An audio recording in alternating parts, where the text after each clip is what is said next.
Ce que je suis ne commence pas avec mon corps et ce que je suis ne s'arrête pas là non plus.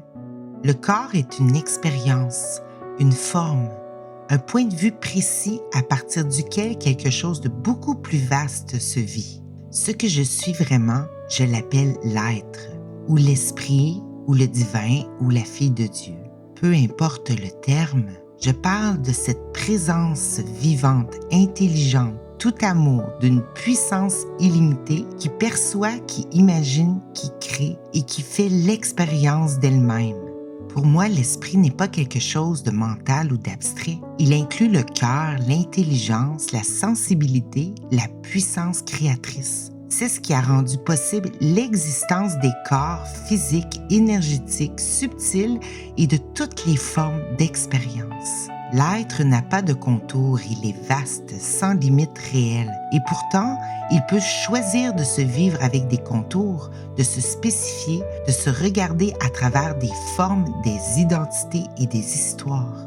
Je vois donc le corps comme la forme d'une pensée qui apparaît dans mon esprit, et non l'inverse. Une pensée extrêmement complexe et cohérente à laquelle on est tenté de s'identifier. Mais lorsque je me replace au niveau du penseur, de l'être d'où apparaît la forme du corps, sans m'y identifier, quelque chose bascule profondément. L'autorité ne se situe plus au niveau des limites que je croyais réelles, mais au niveau de ce que je suis. Le corps devient alors de l'information, une expression, un moyen et non une limite. Cela ouvre une possibilité essentielle, celle de ne plus être prisonnière des règles que j'ai crues fixes, celle du passé, de l'ADN, des conditionnements, de l'idée de séparation ou d'impuissance. Non pas pour nier l'expérience humaine, mais pour cesser de s'y perdre dans les limites crues. Car si l'être est à l'origine de l'expérience, il peut aussi en modifier les règles, les élargir, les renouveler, faire en sorte que ces règles ressemblent à ses propres qualités divines.